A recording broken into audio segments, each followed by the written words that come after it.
Buenas tardes, espero que se encuentren muy bien. En esta nueva videoclase vamos a trabajar con los contenidos de la unidad número 3 y puntualmente vamos a trabajar con la comunicación número 2 del 10 que va a abordar el tema de la sobriedad escolar. Esta comunicación tiene un tiempo, pero es una comunicación que sigue vigente y por eso es que nosotros la tomamos para esta unidad número 3. En primer lugar, sería importante poder delimitar el por qué, ¿no? Siempre las comunicaciones tienen el sentido de ir revisando, mejorando las prácticas y las intervenciones a partir de los emergentes que se van detectando en relevamientos que también se les piden a los equipos de orientación escolar con determinada frecuencia. Entonces, en primer lugar, tener en claro que esta comunicación tiene como propósito fortalecer las intervenciones, pero no solamente de los equipos de orientación escolar, sino de las estructuras territoriales de la modalidad de psicología comunitaria y pedagogía social, que son los equipos de orientación escolar, los equipos interdisciplinarios distritales, que son varios, nosotros no vamos a especificar en este momento cuáles son, está el EDIA, el EIPRI, el COF, pero esto lo vamos a ir desarrollando en la unidad número 4, y los centros educativos complementarios, que es la institución propia de la modalidad, ¿sí? Y por supuesto aparece la figura de los supervisores, es decir, toda la modalidad. ¿En referencia a qué? A la dimensión técnico-pedagógica. Y el para qué de la comunicación, que es disminuir y atenuar en cada institución educativa, porque la idea de trabajar con esta comunicación y con todos estos actores institucionales es para que luego ese trabajo llegue en concreto a las instituciones educativas de todos los niveles y que justamente tengan como objetivo disminuir los indicadores que generan sobriedad escolar. Por supuesto que aquí el nivel inicial no va a tener participación, ¿sí? Pero sí los otros niveles.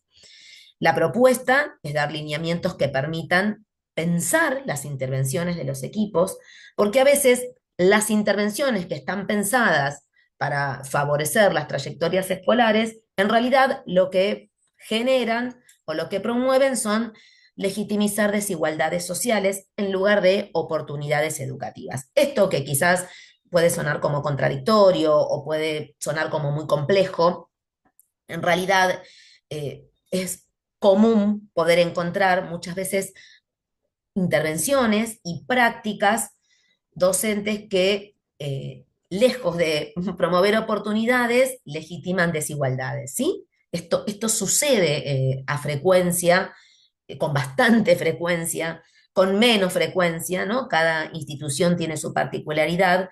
eh, Estas prácticas que terminan siendo contradictorias para lo que es nuestra función y nuestra misión, que es generar trayectorias educativas donde el aprendizaje suceda, ¿no? Y que justamente suceda en el tiempo que es esperable y que permitan, por sobre todas las cosas, garantizar el derecho a la educación. Nosotros somos garantes, cada uno de los integrantes de la modalidad, somos garantes de, el derecho a la educación.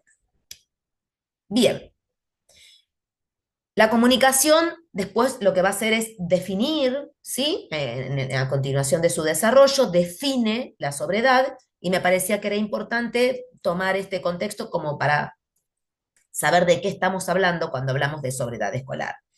Y básicamente la sobriedad escolar es una demora de los alumnos y alumnas en la progresión del sistema educativo y en relación a la edad teórica, es decir, es esperable que a los 6 estén en primer año, ¿no?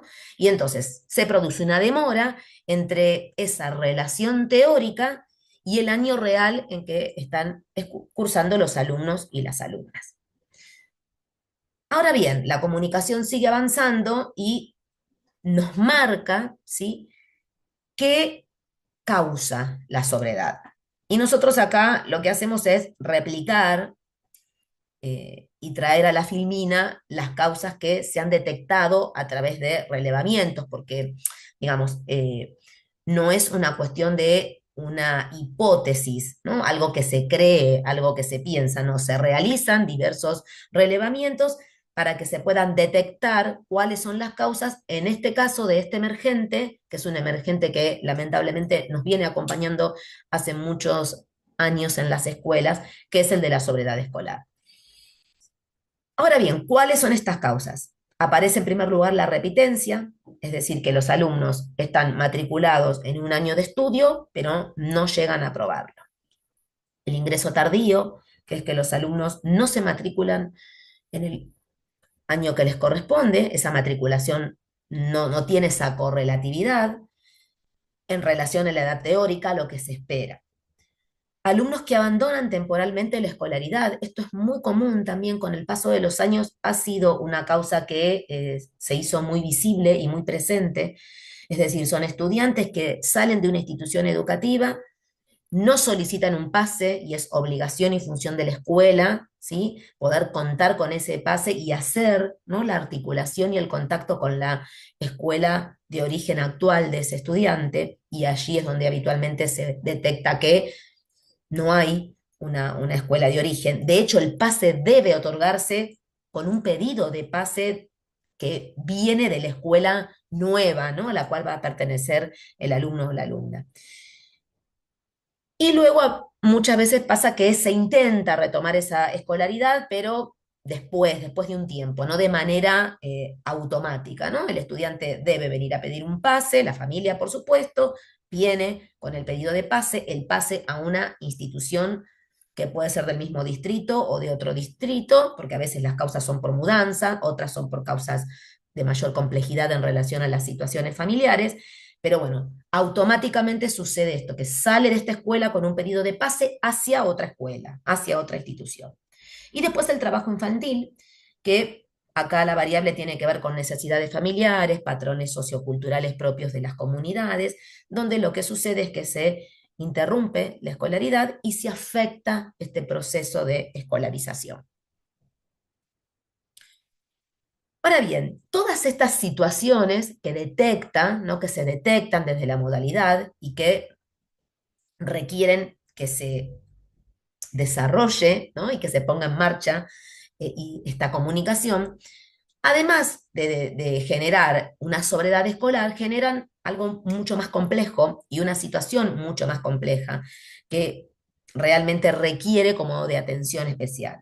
Porque no solamente se interrumpe esta línea de tiempo teórica de la escolarización, sino que por supuesto lo que hace es vulnerar el derecho a la educación, sino que también se genera vulnerabilidad educativa, ¿sí?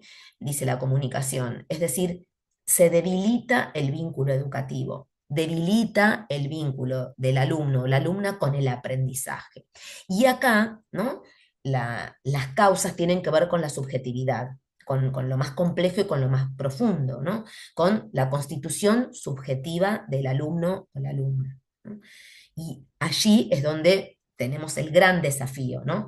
De devolverle a un alumno y a una alumna la posibilidad de que crea que es capaz de aprender y que puede aprender y que todas aquellas cuestiones que quizás le resultan dificultosas pueden mejorar, ¿no? Esto realmente es muy complejo.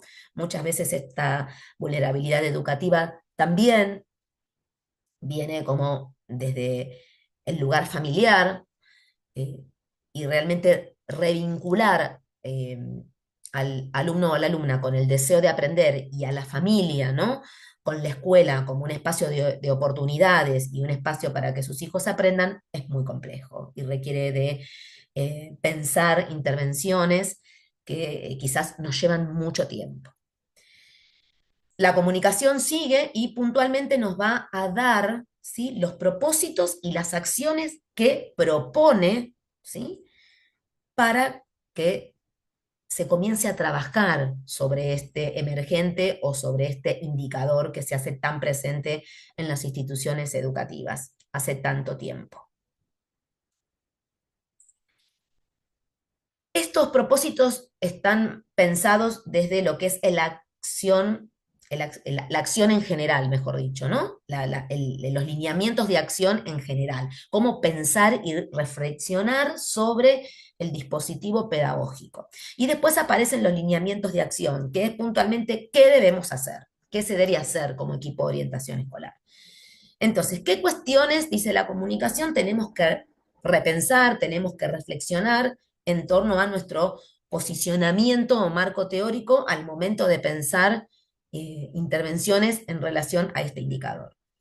En primer lugar, aparece el concepto de problematizar, que es un concepto que venimos trabajando y que aparece en las diversas y diversos autores que trabajamos en relación a la intervención psicopedagógica, ¿no? Problematizar la enseñanza en los centros educativos complementarios y desde los equipos de orientación escolar para que justamente se pueda restituir la centralidad del aprendizaje, ¿no? El aprendizaje tiene que marcar la centralidad de todas las intervenciones, de todos los actores institucionales, de cada uno de los actores que forman parte de una institución escolar. ¿M? Porque justamente el rol de cada uno de nosotros es ser facilitadores de los aprendizajes.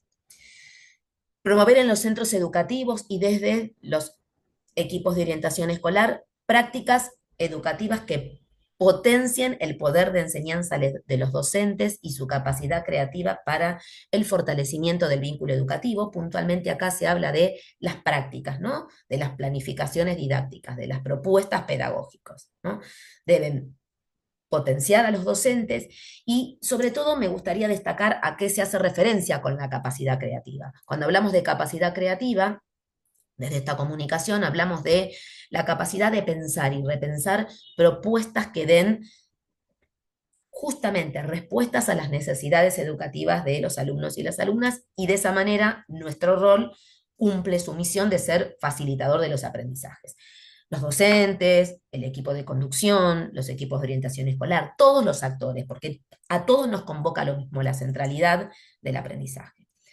Reconsiderar en profundidad la matriz de aprendizaje institucional. Acá hace referencia puntualmente al proyecto institucional, ¿sí? En el punto anterior va más, está más orientado a la práctica docente y acá al proyecto institucional.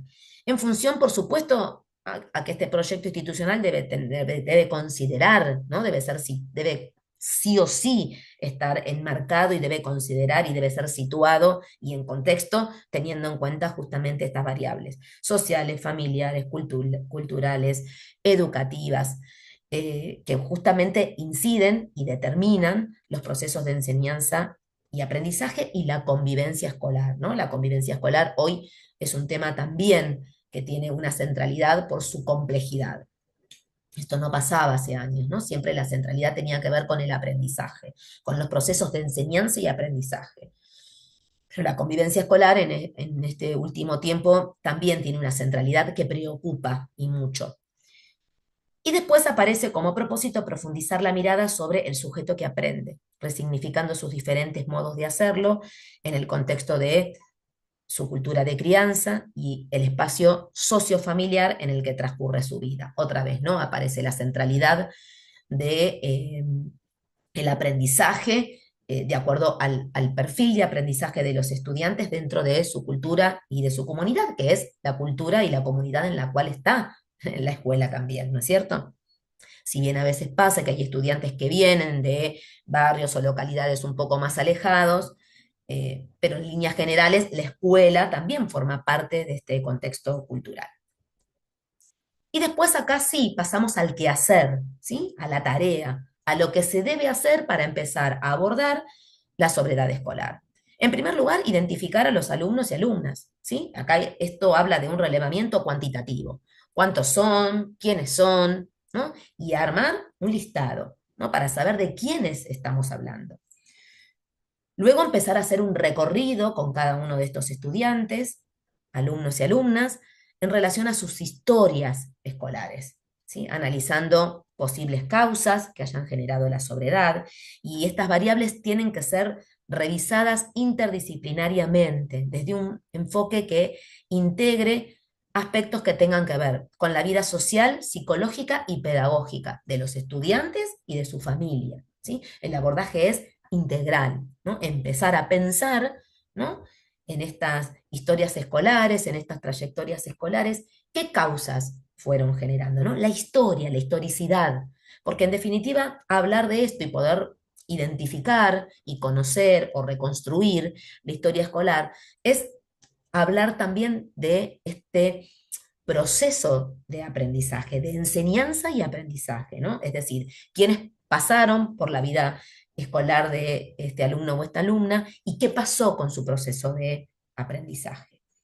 Para esto se requiere observar, registrar y analizar el estado de la situación pedagógica actual del alumno y de la alumna. Es decir, se parte de lo que sucede, de la realidad, y se va haciendo esa reconstrucción histórica.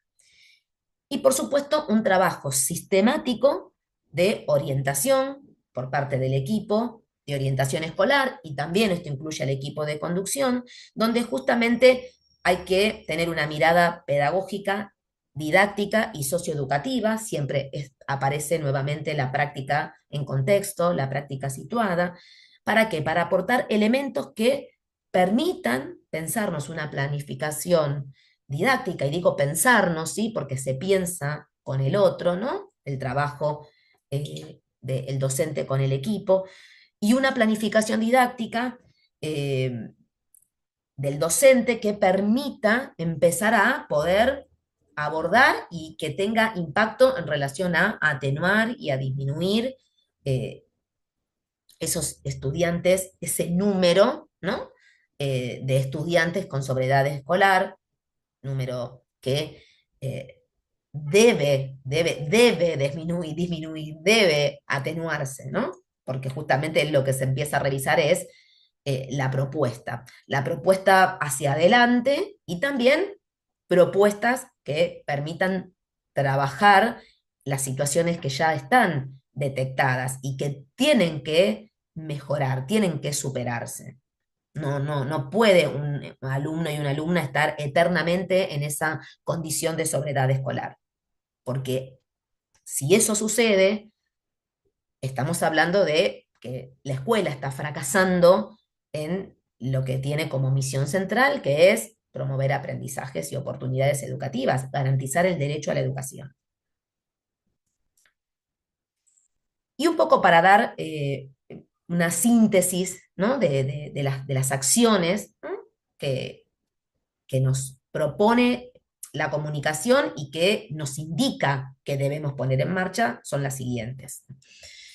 Ya están enunciadas, pero en definitiva esta síntesis tiene que ver con poder marcarnos sobre qué cuestiones tenemos que seguir pensando a través de esos lineamientos de acción y en esta síntesis, ¿no? Que es un poco dejar puntualizado qué hacer. Y en primer lugar aparece, y digamos, esto no lo van a encontrar de manera textual en la comunicación, porque es una síntesis que elaboré yo, y me pareció interesante y más que pertinente poder dejar en claro que la escuela debe acercar la enseñanza al aprendizaje a través de propuestas didácticas.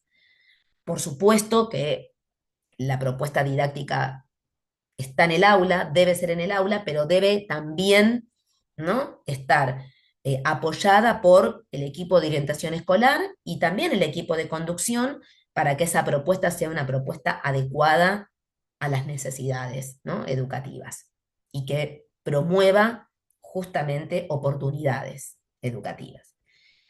Aparece la palabra planificación, y que tiene que ver básicamente con dispositivos pedagógicos que se piensan, que se planifican, que se revisan, ¿no? La planificación de las propuestas didácticas deben ser diversificadas y en contexto, ¿no? Y cuando hablamos de que den respuesta a las necesidades de los alumnos y las alumnas, o a las necesidades de los estudiantes, hablamos de esto, ¿no? De poder identificar la especificidad, lo específico, lo que requiere ese año y no otro, ¿sí?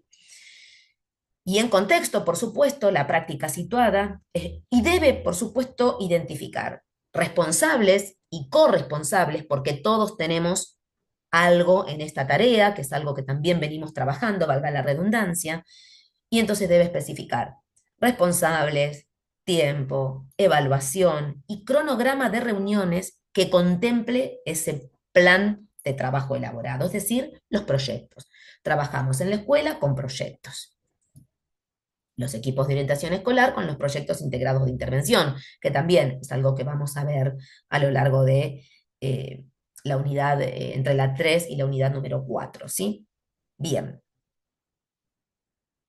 Después trabajar en articulación, siempre el trabajo es con otro, no es un trabajo en soledad. Por supuesto que cada actor institucional tiene la especificidad de su rol, que está delineada y delimitada y que hemos estado trabajando en la comunicación 185, pero el trabajo es en articulación, debe ser en articulación y desde acuerdos pedagógicos con todos los actores institucionales. ¿Para qué? Para poder definir proyectos articulados de atención a la sobriedad. Actualmente, por ejemplo, se están trabajando otros programas en el nivel primario, un programa de fortalecimiento, ¿no? Porque, bueno, lo que se detecta también como un indicador de muchísima complejidad es el aprendizaje de la escritura y la lectura. Entonces hay programas que también se van sumando para fortalecer y para atender a estos emergentes. Abordar la planificación de las y los docentes y también del equipo de orientación escolar, en las reuniones de equipo escolar básico, en este espacio que es propio de reflexión para revisar la práctica y para poder dar respuesta. Y por supuesto, informar a la familia sobre el proceso de aprendizaje de sus hijos, ¿no? La familia no puede quedar por fuera de esto. Y de esta manera damos por finalizada la clase correspondiente a esta comunicación. Buenas tardes a todos y a todas.